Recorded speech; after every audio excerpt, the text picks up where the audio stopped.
On this edition of The Screensavers, fight for your right to be anonymous online. We'll tell you how.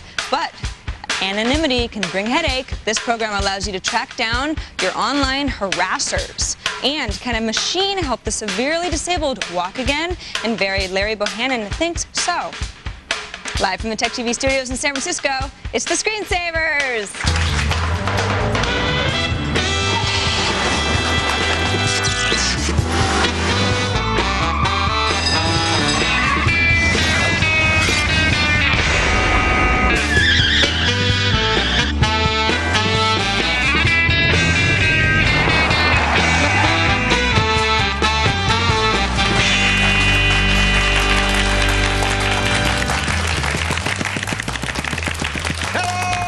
Screensavers, I'm Leo Laporte. And I'm Jessica Corbin, replacing that tough guy in a kilt for a couple of days, but he does have darn good legs, better legs than I do. No, I don't think so, dear. He's on vacation, and I will do my best Where's to your fit kilt? His shoes.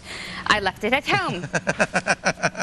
Thank you. It's great to have you, Jessica. You know, we've worked together for almost 2 years. Yeah. But we never hosted a show together. No, so but I'm I was really pressing your buttons the other day. You just weren't here. I had Leo in a box. Oh!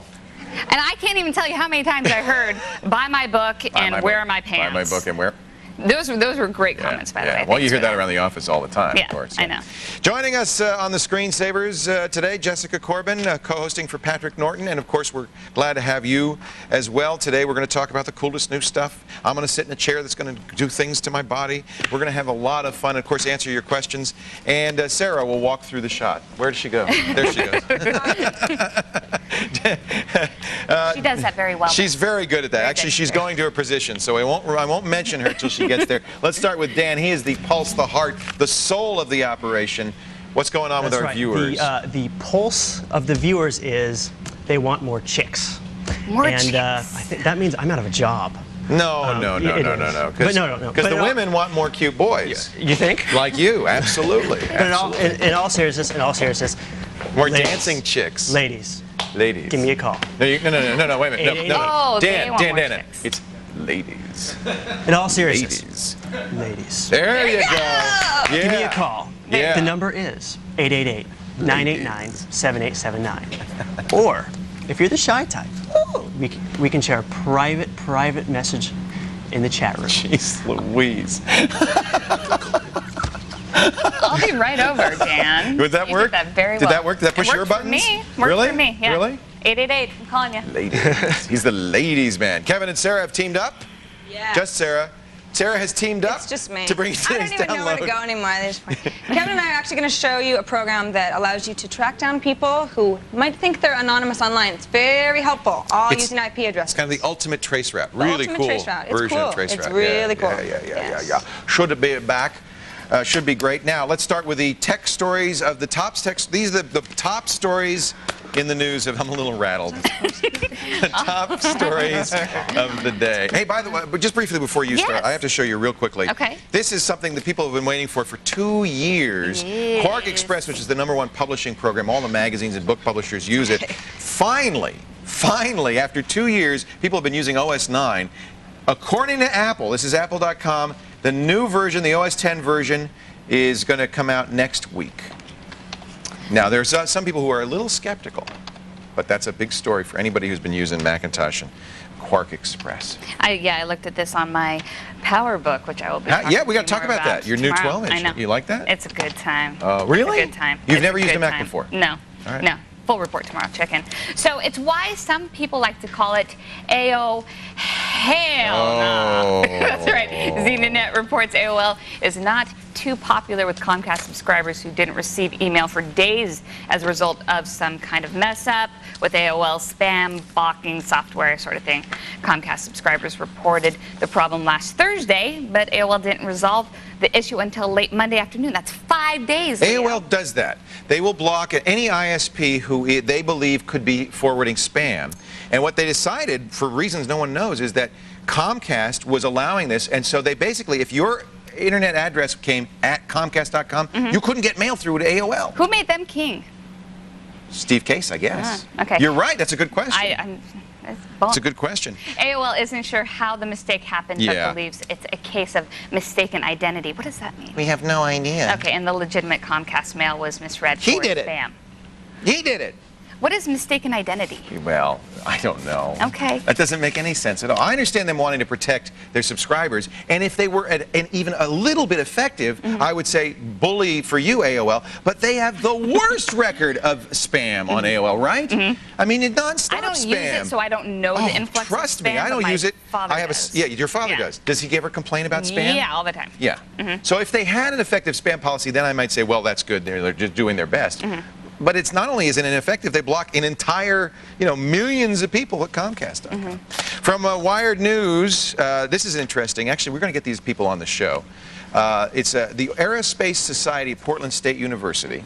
They're into rocket ships, and they plan to launch an unmanned rocket in September powered by the Penguin.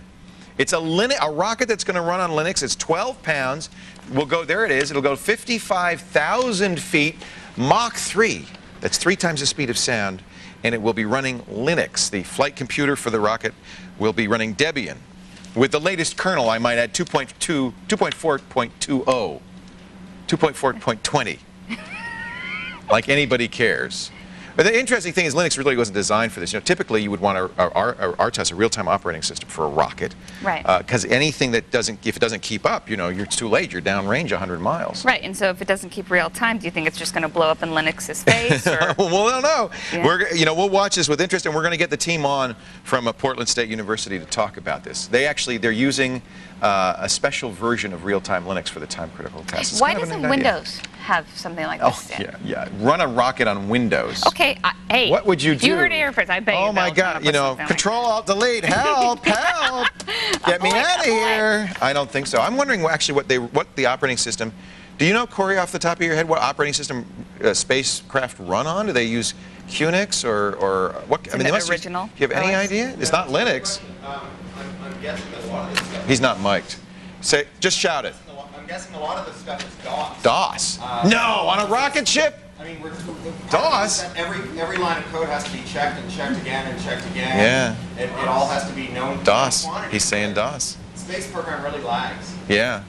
They probably still have two computers on this shuttle. Space program lag. I know, it is scary. I want to hear about that. An interesting Associated Press story today. Are handwriting skills on their last legs? How's your handwriting? I think it's great. Really? Yeah. Let me see. Write something. Okay. See, I have terrible handwriting. I always have. That's not handwriting. You're printing. That's printing. Oh, well, okay, here's my point. That's printing. And I will make my point later. It's pretty, but it's printing. Handwriting experts believe that the onslaught of email, instant messaging, and computers, thank you, in general could spell doom for cursive. Now, I loved learning cursive when I was young. It made me feel adult and grown up. Yeah. But Michael Sull, former president of the International Association of Master Penmen, if you knew that there was anything, says today's third graders have poorly developed forearm and hand muscles, sitting posture, and mental discipline. Yes. I was a member of the International Master Penman when I was in junior high. Master Pen. Yes. Were you really? Oh, you bet. And if there's one thing that you need for writing cursive, it's mental discipline. Look at that great handwriting. On the flip side, it's common for kids these days to type 20 to 30 words per minute by the time they leave elementary school. I mean, I like so try doing that in cursive. I up through high school, had my mother typing my papers, unfortunately. Normally I would do what you're doing, which is block printing. This might be helping kids, actually. Okay.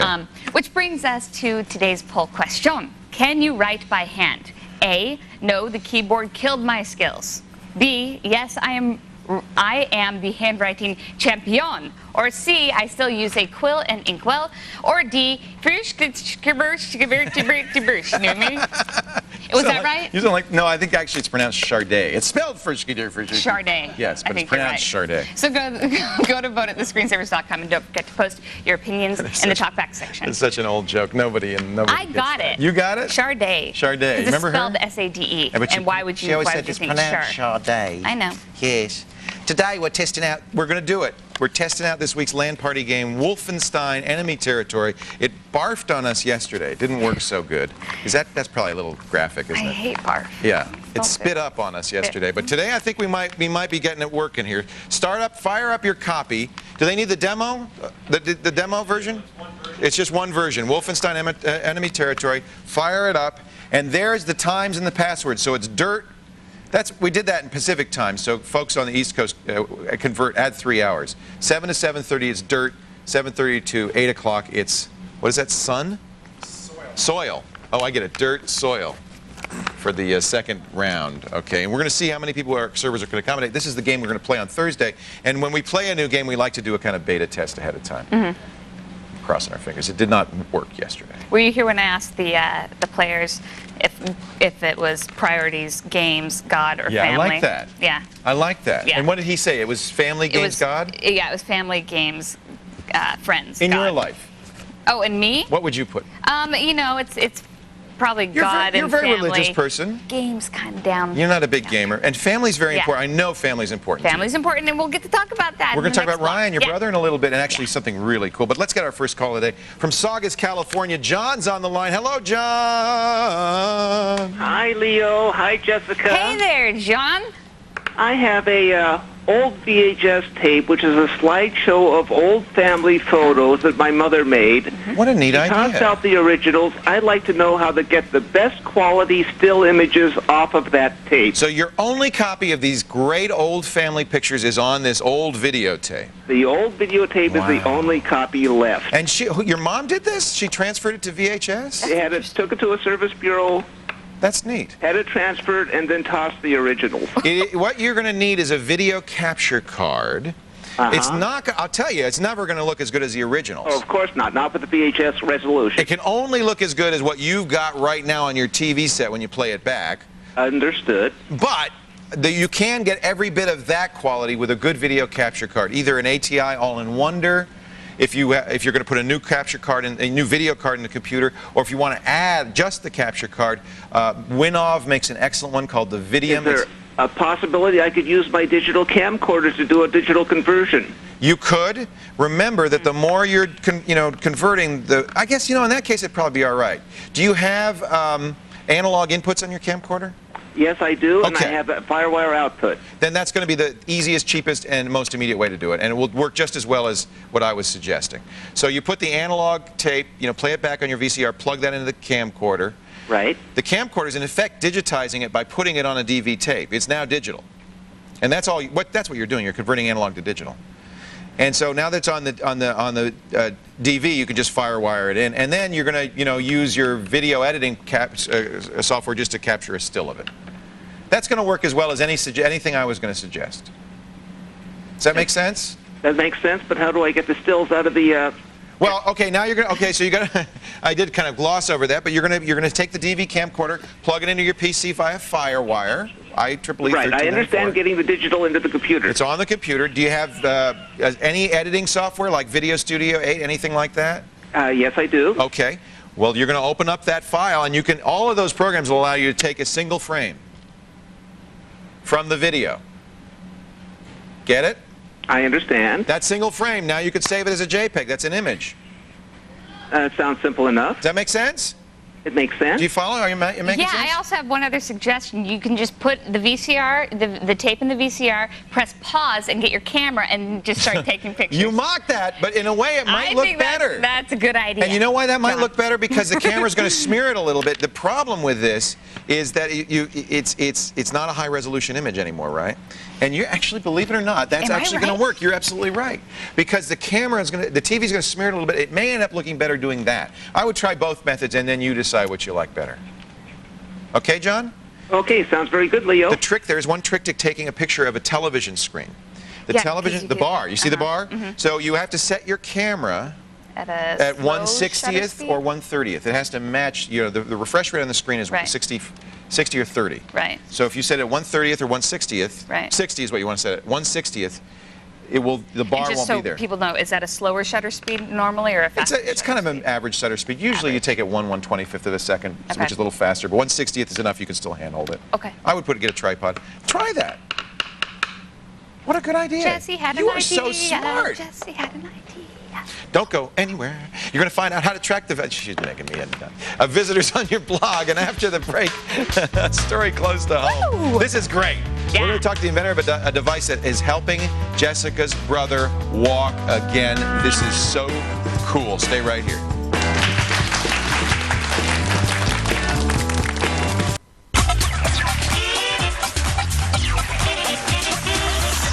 back to the Screensavers. As you probably know, our wonderful Jessica Corbin left the show 2 years ago because of a tragedy.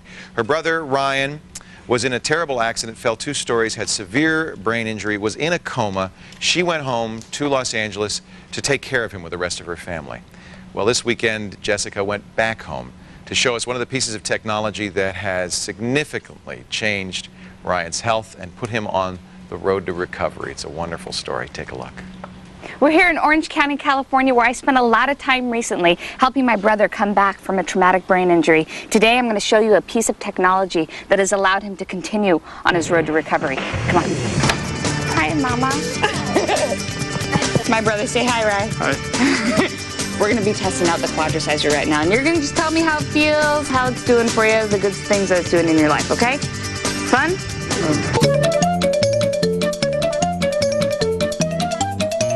Okay, so we've strapped him in. We've strapped his hands into these little pulleys here. We strapped his feet in down here. All we need to do is flip a switch, and then he's off and running. Are you ready to rock? You ready to rock? Ready to rock? Ready to rock. Okay, let's go. What do you see like the most dramatic results being for this piece of equipment on him? Well, one thing is since he hasn't been able to walk on his own yet, it moves all 4 extremities at one time, which is, in my mind, that has to be good for his circulation. It would be almost impossible to get enough people to do this for him for 30 minutes, and also difficult. So, Mama, do you think something like this is going to allow him to walk again? Well, that's one of the things I'm hoping for, is that his body will remember moving in opposition, all 4 limbs working together. I think it's called patterning. Patterning, exactly. This is another good piece of therapy equipment right here. Yeah. A high-end piece of technology, this man. Oh, what a heck of a workout, huh? Okay, so back to you guys at home base. Say hi, Leo. Hi, Leo. Back to you guys. Oh, that is so sweet. Hi, Ryan. Is he watching? Yeah. Is he watching? Hey, For Ryan. sure. Oh, man, that's so neat. To see him even just up and about and alert and looking at us and talking, it's just remarkable. Yeah, it's a definite godsend. And thanks to this man right here, this is Larry Bohannon, the man that invented the quadricizer. It must feel so good to see your brainchild manifest itself in people like my brother. It gets exciting. It does get Yes. exciting. This is it. How did you come up with this idea? Well, my dad, the doctor told me in 7 days he was going to amputate his foot. And I said, Would he have diabetes or? oh, he was 88 years old, diabetic, yeah. and the doctor, gangrene had set up. And the doctor told me in 7 days I'm going to amputate. Very common in diabetes, bad circulation. Right, poor circulation. Yep. And I said, isn't there something I can do? And he said, well, he just lays there and won't move. If we could get some circulation, some movement, he said we might postpone or prevent the amputation. So I came home and tried to do it myself, and I realized physically I couldn't do it. You were manipulating his legs? I was trying. Yeah. Didn't you do that for a while with Ryan? Well, we had him in intensive physical therapy where it would take 4 4 or people. 5 of you around him, right? Yeah, 4 or 5 of us around, and we would try to move all of his limbs at once and stretch him out. And when this came upon us, it just made so much sense. So simple, but yet so effective. Show us how it works. Yeah, go Well, ahead. in Ryan's case, we have Velcro gloves. We won't put that on you, but That's to keep his hands on. Yeah. on Yeah. the thing. For people that can't grip, Right. yeah, it allows them to grip it. So he's not going to do any work in this at all? it needs to be plugged up, really. As of now, no. Oh, I feel it. Something's happening. Feel it? There Yeah. we go. No, it's You're not. going to be launched clear up into the ceiling in about 2 seconds, Leo. Hang on. So I'm not doing anything. So you're totally passive in it right now, correct? I'm just sitting here. Okay. So what exactly is this doing? How is this stimulating a person like my brother to be able to walk? Well, the doctors tell me, you know, in one case, a quadriplegic, he was paralyzed for 11 years, and 9 days after he started using it, his cowboy hat blew off and he caught it. And the doctors tell me that when you break your neck, you lose communication between brain and hand. Okay. And this constant repetitious retrains the nerve system. Okay. It also stretches out these muscles, right? I mean, Right. you're a physical trainer, Jesse. Doesn't this have some benefit physically, right? Oh, for sure. I would think that the circulation alone would just improve his cognition, Right. improve his motor Are function. you a doctor, Larry? What's your background?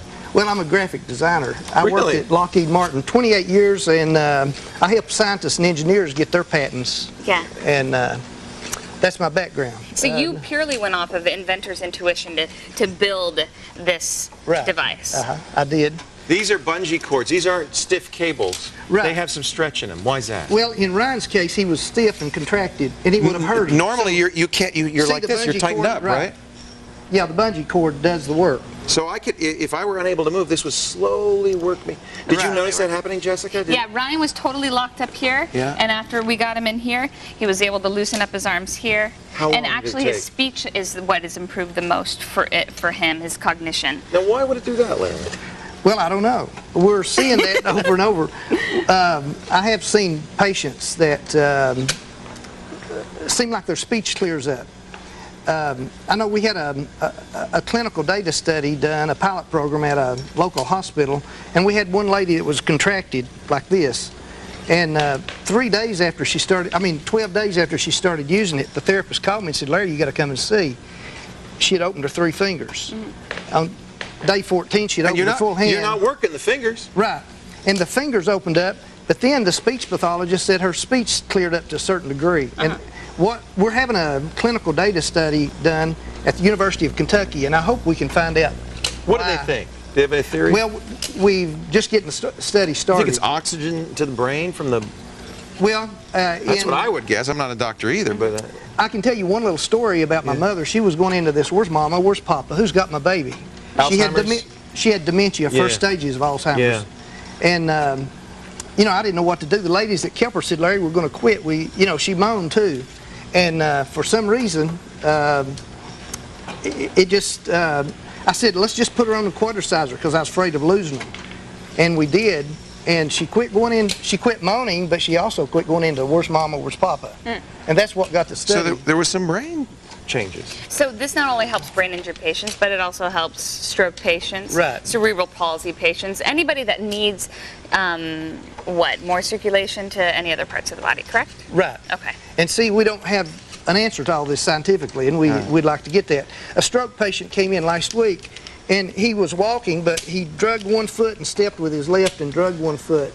And when he got off of it, he stepped forward. And he had had a stroke 15 years prior to using the machine. So what do you think with Jessica, with your brother Ryan? What happened? How long did it take? And what kind of benefits did you see from it? Well, again, speech, spasticity He released. can move his hands just more of everything. Him emerging And out of how much out time of does he his- spend on this? He spends 30 minutes a day at about faster than you're feel going like right we're now. doing- You're not working out I feel like hard we're doing an enough, by the way. infomercial for something I like know. that. Should be Suzanne Summers. I know. But we're not. This is really something that's been a miracle in your life. It has been Yeah. amazing and Yeah. profound impact on Yeah. my family's Yeah. life.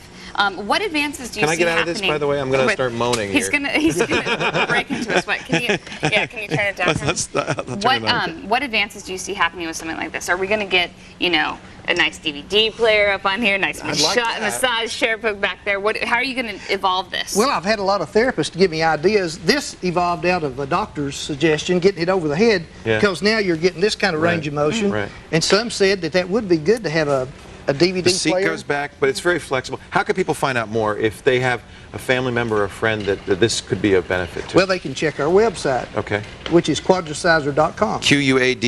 QUADRICISER. Yes, .com. you spelled it right. That's good. What's champion spelling bee? And will insurance cover this kind of thing, or? Well, that's pretty tough right now, but we're working on it. We've experimental. had some. We had Yeah. Medicare to pay for one, which was major for us. Yeah, that's great. And so we're starting to break through. In fact, just last week, a lawyer called me and he said, "I want you to testify in court or in a hearing." I said, "About what?" He said, "Well, there's a little boy been using your quadricizer and it's helping him. It's the only thing that's helped him. He's CP, brain damaged, and he's very stiff.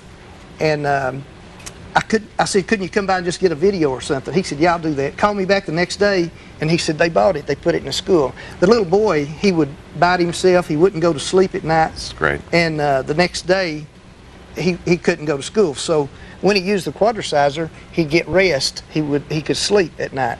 Larry Bohannon, we thank you so much. Okay. For what you've done for Ryan and for coming in here, and you could use this for exercise. I feel kind of invigorated. Got a nice little glow going. Got a nice little glow. Oh my goodness. That's right. If you want more information about the Larry Bohannon here or the quadricizer, go ahead and swing by our website, okay? And stay put. We have an important update regarding your privacy and anonymity online. And up next, learn how to test your firewall to make sure it's working when the Screensavers continues.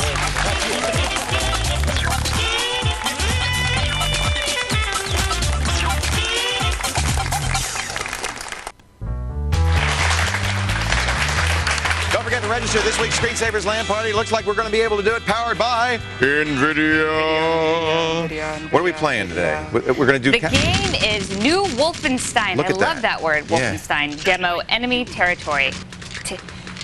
To aid in slaughtering Nazis, you can steal uniforms, build battlefield structures, gain special skills and abilities that continue throughout the campaign. It's very much a team-oriented game like Counter-Strike, or even more so, really. We want you to sign up, but you've got to go to our website, click on Join Our LAN Party, and register. You must be invited before you can play with us, and we'll see you on Thursday for the Screensavers LAN Party. Powered by NVIDIA. Yeah. My lips didn't even move. That was amazing. No, but you're... Oh, just kidding. That always moves. I can't control that. Go ahead. Quick. Peter joins us Change the subject. from Scottsville, Michigan. Thanks for joining Peter. us, Peter. Hey, how are you guys doing? We're Great show, as usual. Thank you, sir. Thank you. What can we do for you? Yes, I had just bought a Linksys router. Yep. I'm on a cable modem, and I have a software firewall already. I was just trying to add a little bit more security. And, of course, without reading the instructions, I just plugged it in, and it worked. Isn't that amazing? And I thought something was wrong, so I read the instructions, and I came up with the exact same thing. Everything worked without really even setting it up. Yeah, that's... And it has NAT, so it has a hardware firewall. Right. And I was just wondering if there's an easy way to check it and make sure it works. Sure there is. First of all, NAT is so useful, you could probably turn off the software firewall right now. And to test it... That goes along with our little quick question. I know, Leo, you have yours set up as a different account for just gaming online. Can I still use my admin account, or should I still go ahead and set up a limited user account? For online gaming? Yes, sir. You know, a lot of games require that you be admin to run the game. But if in general, you want to run as a limited user whenever you can. You're much less likely to get into trouble. Viruses can't run, things like that. Now, as for the firewall, Jessica's already brought us to exactly what I was going to recommend. If you scroll down, this is Shields Up at grc.com. Our good friend, I think it's a little lower. Our good friend Steve Gibson has designed this thing to test firewalls. You know about Shields Up? Have you heard us mention it? There it is. I've heard a little bit. Yeah. This is basically going to, it's pretty amazing. It tests the ports to see if there's any open ports. They even have a stealth mode. It'll tell you whether you're secure. There are other sites like this, but what I like about Steve's site is that it tells you a lot about what it means. There's a lot of explanation and so forth. So it's a great way to check to see whether your firewall is working. grc.com. You'll probably want to download some of the software that he has on there that'll check even in more detail what's going on. But I think that's probably the best way to figure out how it's going. All right. All righty, Peter. Nat's day. great. You're really pretty safe when you're behind Nat, believe it or not. Have a good day, Peter. Thanks for the call. Bye, Peter. Bye, Peter. Don't go anywhere. You'll miss our next caller. He's afraid of viruses, so sad, so we'll show him how to protect himself. That's what we do And here. after the break, find out how the Electronic Frontier Foundation is fighting to protect your online privacy and anonymity. Say that 3 times fast. That's hard. When the screensavers continue. Stay right here. Anonymity, anonymity.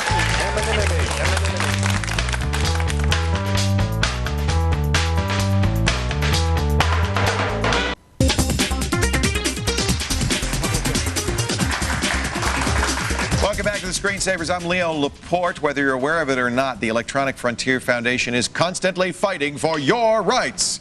Here today to shed some light on some of its latest online work from the Electronic Frontier Foundation, Corey Doctorow. Always great to have Corey on. How's the book doing? Book is selling great. We're going to paperback in November. Lost in the Magic? Down and Out in the Magic Kingdom. Down and Out in the Magic Kingdom. Yeah, I just got a good plug from Jeff Bezos on NPR this weekend. Really put a tick in my Amazon sales rank. Yeah, yeah, I bet. And my short story collection's coming out in September from Four Walls 8 Windows Press. So besides being a sci-fi fiction writer, of course, you work with EFF, helping to publicize some of these issues. Tell me a little bit about EFF. So Electronic Frontier Foundation, we're kind of a civil liberties group devoted to cyberspace. We've been around for about 13 years. Everything from the crypto in your browser to the fact that your email can't be read without a warrant is because of cases we fought and won.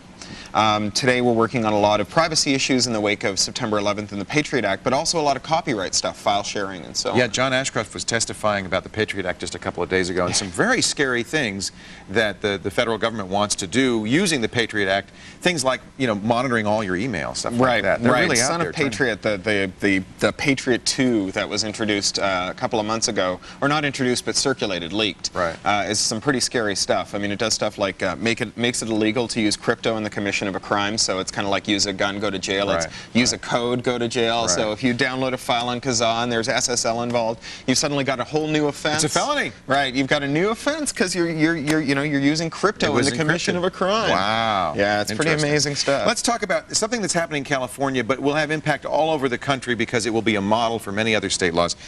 In California, it's Assembly Bill 1143. What is the point of this? So this is coming from a local assemblyman from Palo Alto, a guy named Joe Simidian, and it's in response to really evil, aggressive legal attack on the anonymity of people who use message boards.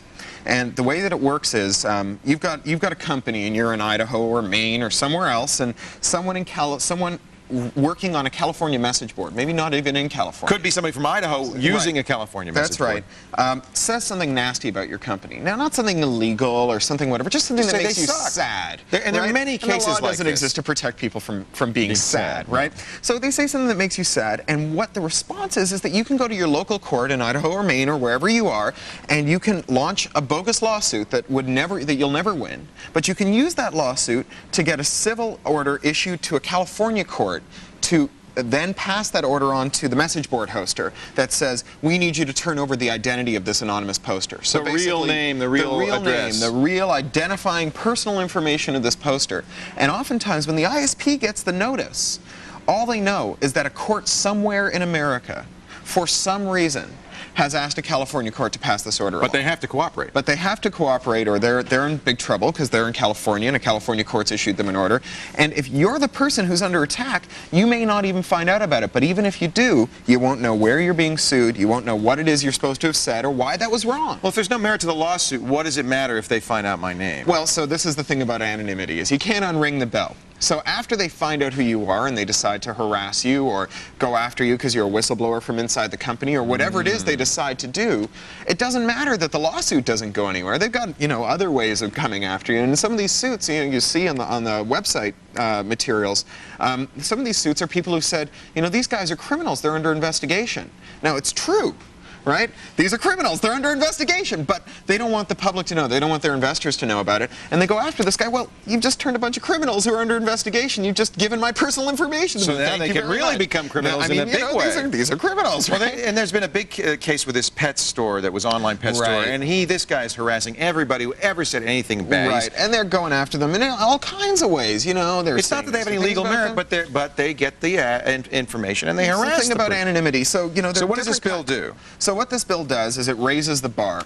It says that if you want to get the identity of someone who is participating in an anonymous message board, it's not impossible, but you have to show that your case has merit. So you have to deliver to the California court, first of all, who's suing, where they're suing, where it is that what it is that you're alleged to have said, why that's supposed to be wrong, and why it is that they can't make their case without finding out who you are. So this is the same standard that we apply to journalist sources, right? It's not that it's impossible to get a journalist to reveal a source. But it raises the bar. You can't just walk in and say, give me you have a case and that you can't make it unless you find out this person's identity. Does it give the person a chance to respond? Well, that's right. So now the ISP, when they get this information, are required to hand it over to you before they give your personal information to the California court. I could go back to court and say, wait a minute. You can hire a lawyer to show up and say, my client, John Doe, John Leo Laporte Doe, it says that there's no merit to this case, and he doesn't want his identity revealed, and you get due process, right? You get your day in court before your identity's been compromised. It's like a balloon, right? If you one little hole in the balloon and all the air comes out of your anonymity,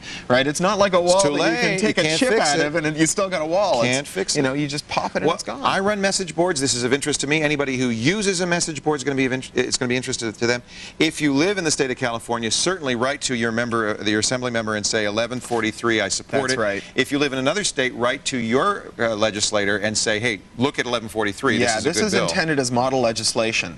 The idea, and this happens all the time in state assemblies, state legislatures, is you'll get a bill passed locally, and other lawmakers will go, okay, well, they did it in California, they did it in Maine, they did it in Idaho, it works, we'll adopt it here. EFF.org is your website. That's you have information on 1143 we have there? lots of information on 1143. Okay. And we ways co-wrote that bill. Oh, that's great. Yeah. And ways to participate, which is great. You have an activism site that is really marvelous. We don't have an action item for this, but if you go to action.eff.org on a regular basis and sign up, you punch your zip in, it tells you who your lawmakers are, where they're standing on the issues of the day, and gives you a pre-written letter that you can modify, you can edit. I use it all the time, One click, and away you go. You're talking to your lawmakers. I love it. Action.eff.org. That's right. Corey, congratulations on the success of the book. Come back thank you soon. very much. There's lots more to talk about. The Eldred Act I wanted to talk about. Yeah, well, we can say eldred.cc, go and sign the petition, enhance the public domain. Very important. Yep. Larry Lessig's talked about this on that show, on the show, and I really think it's important.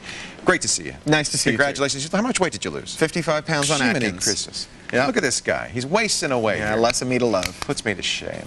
For more information about assembly, geeks are supposed to be chunky. Don't you know? Yeah, this is the cool thing. You go to tech conferences now, and it's they're full all of talking about Atkins. Nerds with jawlines. It's incredible. No, once again, I'm behind the curve. And I mean curve. For more information about Assembly Bill 1143 and EFF's fight to protect you, Corey has answered more of our questions at thescreensavers.com. Stay where you are. Are you at risk if you don't have Outlook of viruses? Is Outlook a killer? Maybe. Our next caller says, I don't use it. Am I safe? We'll find out. And next, wondering who keeps posting rude stuff in your blog comments? We'll show you why NeoTrace may be just the thing for you when the Screensavers continues.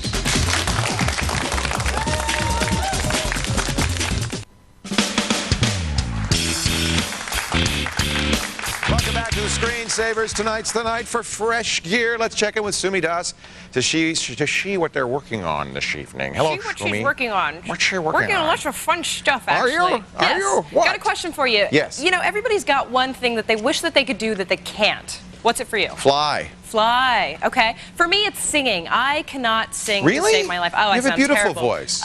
You've never, you haven't heard me sing, though. Well, You've that's heard me true. speak. But one person who can sing is Lindsay Aaron. I don't know if you've ever heard her sing. No. So anytime there's a story that involves karaoke or singing, she's on it. Poor She's all Lindsay. over it. And luckily for her, recently we had one. Researchers at Purdue University are working on technology that could actually improve your pipes, or at least fake it. Take a look. Not everyone can sing as sexy as Britney, shake it like Shania, or bust out like the B-52s. But what if technology could change all that? That's what Professor Mark Smith at Purdue University is gunning for, a computer program that turns bad voices into better ones. It takes a signal, like speech or singing, and it breaks it up into a weighted sum of sinusoids, those sine waves that you learned when you were in 10th grade. The model has the capability that it allows you to adjust or make changes in the pitch of the speaker or the singer, also to control the rate of articulation. Now, this technology isn't just for karaoke singers. It could also be used in hearing aids to remove slurred speech. So find out how it works tonight on Tech, not on Tech Live, but I'll be doing that show too, on Fresh Gear. Fresh Gear. What time? 8:30, and if you miss it, tune in on Thursday. We'll have another show for you. Awesome, Sumi. Thank you. Thank you. And that's what's coming up, of course, at 8:30 tonight right after Tech Live on Tech TV. But meanwhile, on this very show, let's check in with Kevin and Sarah, because it's time for the download. Aww. Why did they go, aww? For the download of the day. Aww. Kevin and I talk a lot about our favorite downloads, but we have a lot of different online hobbies. You know, he's the dark tipster, and I'm just a normal gal. So we don't often agree on what's the best, but we sometimes do. This is a killer program, and today we're going to tell you about it. It's called NeoTrace. Now, we are looking at a mapped view of something coming from IP address from our computer to somewhere outside of Kansas City. Let's see it work. Okay, so we type in an IP address. Where'd you get this IP address, first of all? This IP address is comes from someone who posted on my blog. Okay. I like to check and see who's posting, where they're coming from, who's reading. It's kind of nice to know that. Okay, so you just want to see where they're at. So we type it in, hit enter, and there it goes. All right, so it's going through Sunnyvale, across to Kansas City. And you can see down here on the bottom, it's pinging node 24, so it's actually gone 24 hops at this point. 25, there we go. 25. Okay. So it's basically tracing where the person is. It's much like traceroute, the old like DOS and command line utility, but this time it's actually mapped to a map. It's a nice map. So we see that they're not too far from Kansas City, Let's zoom in actually here. just barely on the state line there. Now what I've actually found that's really helpful is when people, anonymous posters, people get a little bit crazy online, especially with blog comments, and they post stuff that's bad. That happens a lot. Yeah, it's All kinds of upsetting. people. You don't know who they are because they can put in whatever name they want. And if you've got dynamic IP, which most people do, you can keep banning their IPs, but they'll keep getting through. Right. It's So very aggravating, but what can you now once you know where they're at? What other information do we have here? Well, just click the registrant tab. Okay. And for this one, well, there's this one's not available, but we can check another one.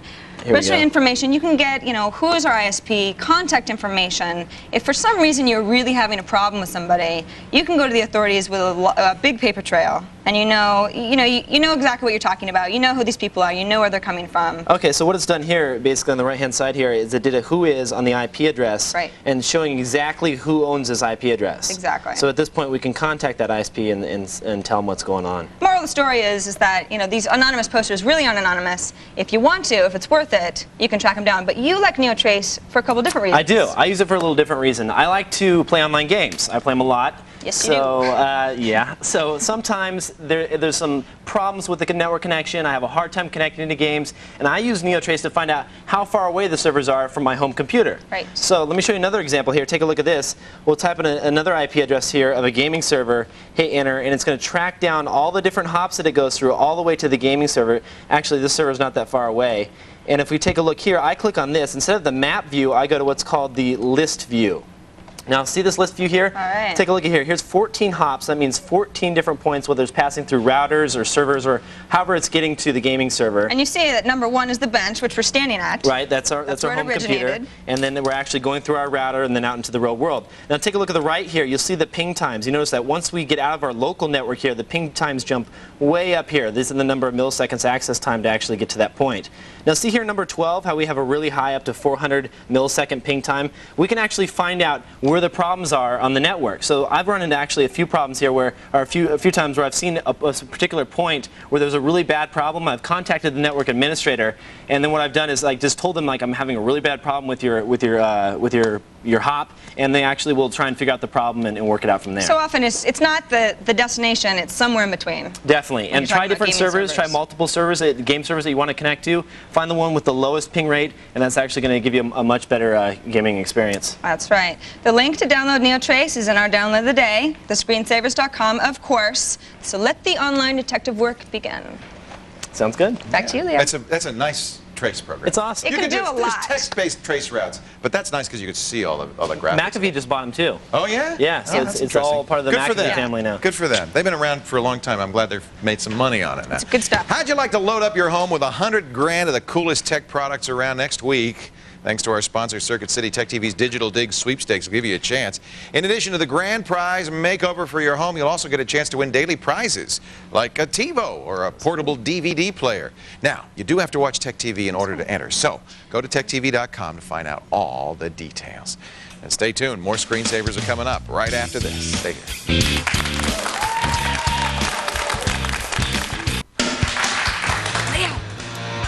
This is your wireless tip.